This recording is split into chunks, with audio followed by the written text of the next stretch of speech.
Shraddha murder case in दिनों देश में सबसे ज्यादा चर्चा में है।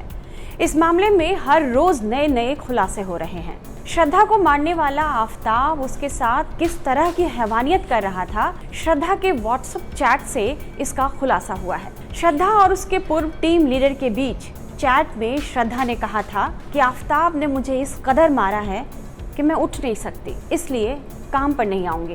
ये चैट 24 नवंबर 2020 का बताया जा रहा है। कुछ ऐसा ही एक चैट श्रद्धा और उसके दोस्त के भी सामने आई है, यानी उस समय की जब आरोपी ने श्रद्धा के साथ मारपीट की थी। इस चैट में भी श्रद्धा दोस्त को अपनी चोट के बारे में बता रही है। उसके चेहरे पर चोट के काफी निशान थे। श्रद्धा ने अपने चेहरे का फोटो दोस्तों को भेजा था। तो वो क्या चीज थी जो इतना जुल्म सहने के बाद भी श्रद्धा के पैर रोक लेती थी? क्यों श्रद्धा चाहकर भी आफताब के शिकंजे से मुक्त नहीं हो पा रही थी? इसके लिए मैंने कुछ मनोवैज्ञानिकों से बात की, तो उन सबका एक ही बात कहना है कि श्रद्धा ने यदि कुछ संकेतों को, कुछ इशारों को समझ लिया होता तो उसकी जान बच सकती थी, लेकिन एक गलती ने उसकी जान ले ली। तो क्या श्रद्धा सचमुच बच सकती थी? वो कौन से संकेत थे, वो कौन से इशारे थे जिसे श्रद्धा ने नजरअंदाज कर दिया था? रिश्ता कोई भी हो, पति पत्नी का, भाई बहन का या दोस्तों का या कोई भी रिश्ता, इसमें नोक झोंक, नाराजगी, रूठना मनाना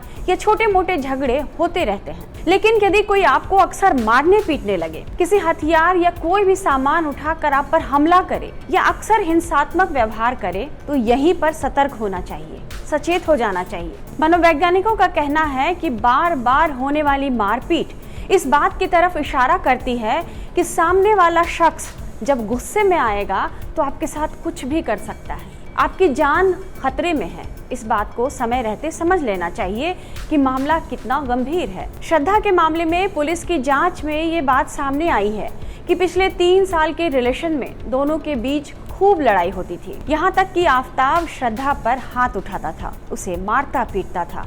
इसके बावजूद श्रद्धा ने आफताब की इन हरकतों को नजरअंदाज किया। आफताब मारता और फिर जब श्रद्धा रोने लगती तो उसे वह इमोशनली ब्लैकमेल करता।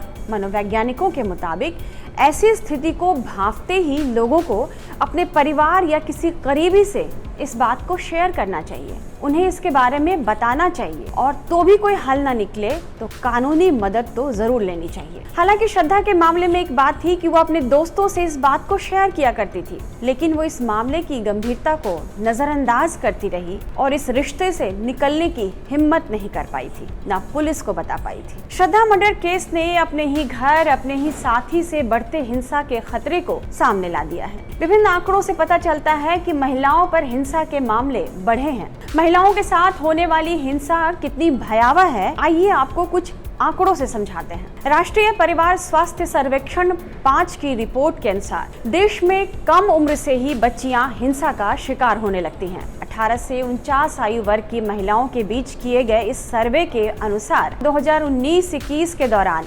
31.5% महिलाएं कम से कम एक बार शारीरिक या यौन हिंसा का शिकार जरूर हुई थी। इन महिलाओं को 15 साल की आयु से ही हिंसा का सामना करना पड़ा था। ये आंकड़ा 2015-16 की तुलना में ज्यादा है। महिलाओं को हिंसा से बचाने के लिए घरेलू हिंसा से महिला संरक्षण अधिनियम 2005 बनाया गया है। सरकार ने इसके लिए जागरूकता अभियान भी खूब चलाया, लेकिन आप जान लीजिए कि महिलाओं के प्रति हिंसा के मामले दुनिया भर में भारत 33वें नंबर पर है। साल 2021 में ई क्राइम इन इंडिया रिपोर्ट बताती है कि घरेलू हिंसा की श्रेणी में दर्ज मामलों में से 92.5% मामले में अदालत के सामने आरोप भी तय किए गए थे, लेकिन सजा केवल 30.4% मामले में ही हुई।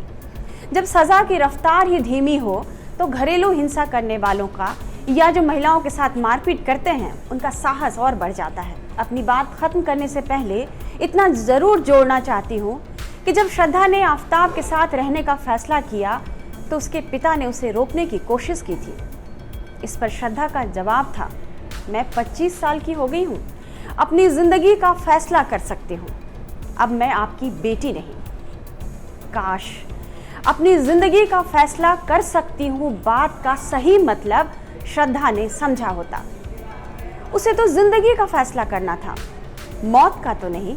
काश जब उसके साथ इतना कुछ हो रहा था तो एक बार उसने अपने पापा को फोन मिलाकर कहा होता, मुझे जिंदगी का फैसला करना है, इसलिए मैं आपके पास लौटना चाहती हूँ।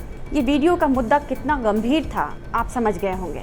ज़्यादा से ज़्यादा लोगों तक इस वीडियो को पहुँचाएं, शेयर करें और उन लोगों का साहस न बढ़ने दें जो महिलाओं पर जुल्म करते हैं, उन्हें मारते पीटते हैं। हमारे डिजिटल प्लेटफॉर्म के साथ बने रहिए, टाइम्स नाउ भारत के साथ, और इस वीडियो को लाइक और शेयर ज़रूर कीजिए।